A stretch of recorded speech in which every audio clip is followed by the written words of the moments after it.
181,440 that is 1,81,440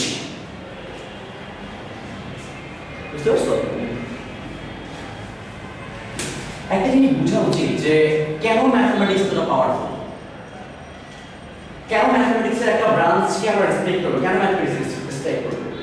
ওকে, আমি তোমাকে বললাম যে 1 থেকে 9 পর্যন্ত আমার কাছে 9টা ডিজিট আছে, আর তুমি হচ্ছে 7 অঙ্কের সংখ্যা বানাইতে থাকো। 7 অঙ্কের সংখ্যা বানাও যেখানে 7টা ডিজিট আলাদা আলাদা হবে।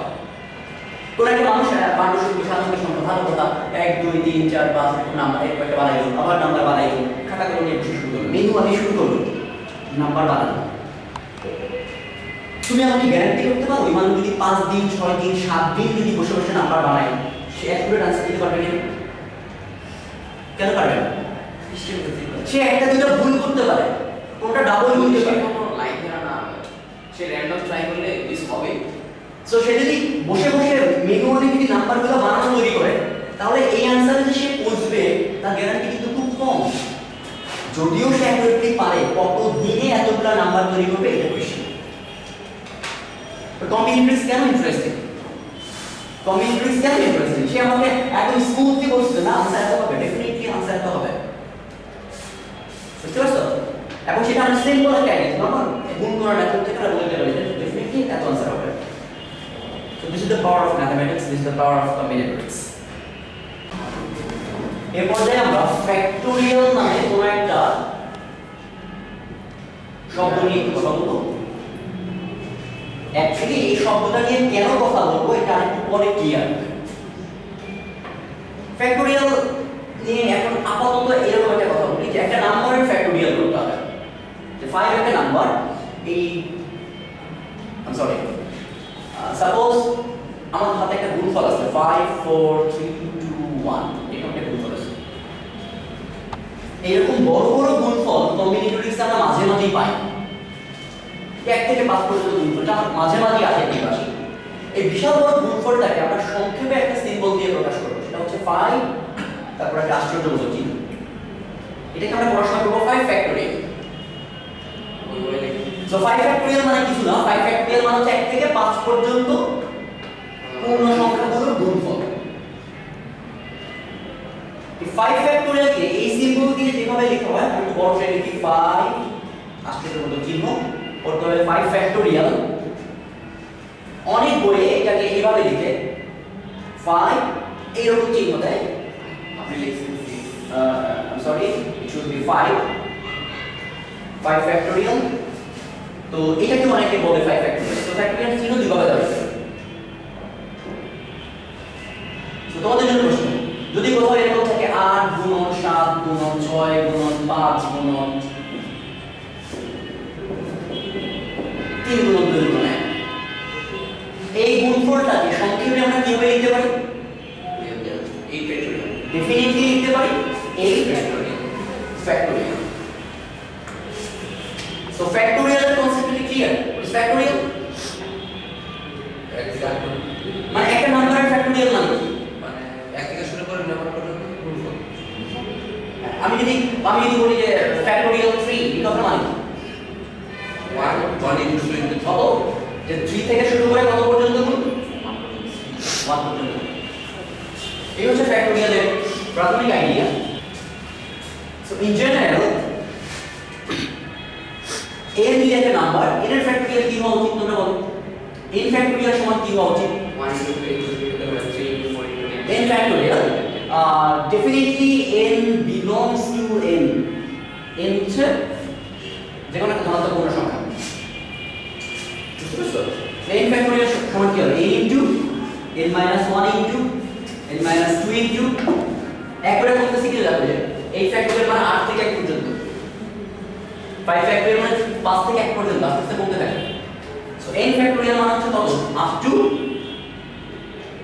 3 into 2 into 1. Is this clear? This is the definition. আপাতত আমি যে ফ্যাক্টোরিয়াল যে সংখ্যাটা দিলাম, ফ্যাক্টোরিয়াল n সমান n into n minus 1 into n minus 2 up to 1, এই ডেফিনিশনটা অনেক ম্যাথমেটিশিয়ানের কাছে গ্রহণযোগ্য হবে না। আমরা কোনো এক আমাদের এই লেকচারে এই কমিউনিটিস ক্লাসের কোনো এক পর্যায়ে এটা একটু লম্বা প্যাচার পারবো যে এই ডেফিনেশনটা আরো রিভার্সলি কিভাবে বলা যায়, আরো জেনারেলি কিভাবে বলা যায়। সো আপাতত এই ডেফিনেশন প্রশ্ন আসতে পারে যে ভাই আপনি আলোচনার মাঝখানে হঠাৎ করে কেন এই ফ্যাক্টোরিয়াল নিয়ে চিল্লাচিল্লি শুরু করলেন? ফ্যাক্টোরিয়াল আবার কি দরকার?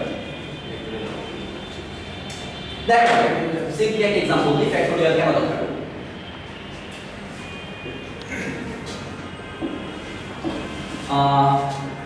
সাপোজ আমার কাছে p1 p2 p3 up to p100 100টা বস্তু আছে।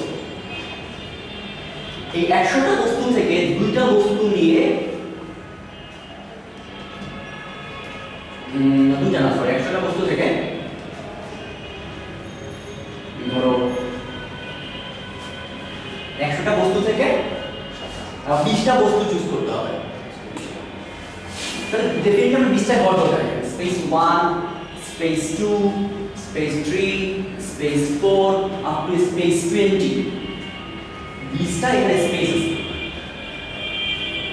তাহলে এই 100টা বস্তু থেকে 20টা বস্তু নিয়ে 20টা স্পেসে বসাবো, তো এই অ্যারেঞ্জমেন্ট কতভাবে হতে পারে? কতভাবে হতে পারে? অ্যারেঞ্জমেন্ট বা মোট বসানোর উপায়, বস্তু ফাঁকা জায়গায় বসানোর উপায় হতে পারে। যেটা সিম্বল দিয়ে বলো 100 p 20 যে এই সিম্বল দিয়ে যে নাম্বারটা বোঝানো হয় সেটা आंसर হতে হবে। এই সিম্বল তো বেসিক্যালি কোন একটা গুণফলকে ইন্ডিকেট করে। Is this clear? আর সেই গুণফলটা হচ্ছে আমরা জানি, সেই গুণফলটা কত মনে আছে? সেই গুণফলটা কত? n ইনটু মানে 100 ইনটু 99 ইনটু 98 প্লাস কত? লাস্ট কত? লাস্ট কত মনে আছে? লাস্ট পার্টটা n minus r plus 1 last কত? So n means 100 minus r means 20 plus 1 it should be 81. এখন দেখো এইটা 100 থেকে যদি আমরা 81 পর্যন্ত গুণ করি ডেফিনেটলি অনেক বড় একটা आंसर হবে। তো ম্যাথমেটিশিয়ানরা ওই গুণফল কত হবে ওটা নিয়ে হেডিং করে না, গুণফলের অ্যাকচুয়াল आंसर জানা দরকার নেই।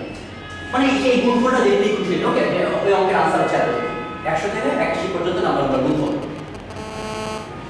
যে 100টা বস্তু থেকে 20টা বস্তু নিয়ে 20টা জায়গার মধ্যে রাখবো, 20টা স্পেসে রাখবো। কত রকম অ্যারেঞ্জমেন্ট দিতে পারে? এটা দিতে পারে এত পরিমাণ, এই গুণফল পরিমাণ। এখন এই গুণফলটাকে যদি সেভ করে রাখতে চাই, আমার ব্রেনে সেভ করে রাখতে চাই বা কোনো একটা খাতায় লিখে রাখতে চাই, এটা টাইম কনজিউমিং, স্পেস কনজিউমিং, মানে জায়গা নষ্ট করবে। দ্যাটস এ ম্যাথমেটিশিয়ানরা একটু সুন্দর একটা সিম্বলের চিন্তা করলো। এখন কিভাবে সিম্বলের চিন্তা করবে? তারা চিন্তা করলো ইস বড় বড় গুণফলকে যদি আমি সহজে প্রকাশ করতে পারতাম তাহলে কতই না ভালো হতো। কিছুটা বোঝা যায়? কোথা থেকে ফ্যাক্টোরিয়াল আইডিয়া আসছে? যে আমার 1 2 3 4 আপ টু 5 এত বড় একটা গুণফলকে সংক্ষেপে লিখি 5 ফ্যাক্টোরিয়াল।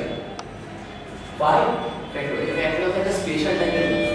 হ্যাঁ, সো ওই ফ্যাক্টোরিয়াল কনসেপ্টটা আসছে যাতে আমি বড় গুণফলকে আমি শর্টকাটে লিখতে পারি, বড় স্পেশাল টাইপের গুণফলকে শর্টকাটে সংক্ষেপে লিখতে পারি। এখন আমরা একটা কাজ করি, এখানে একটা ভালো জিনিস খেয়াল করো, এখানে একটা সুন্দর কাজ করি, আসলে এটাকে আমরা শর্টকাটে লেখার চেষ্টা করি। আমি এখানে খুব কঠিন একটা কাজ করব, আশা করি তোমরা বুঝবা, আমিও বুঝাবো।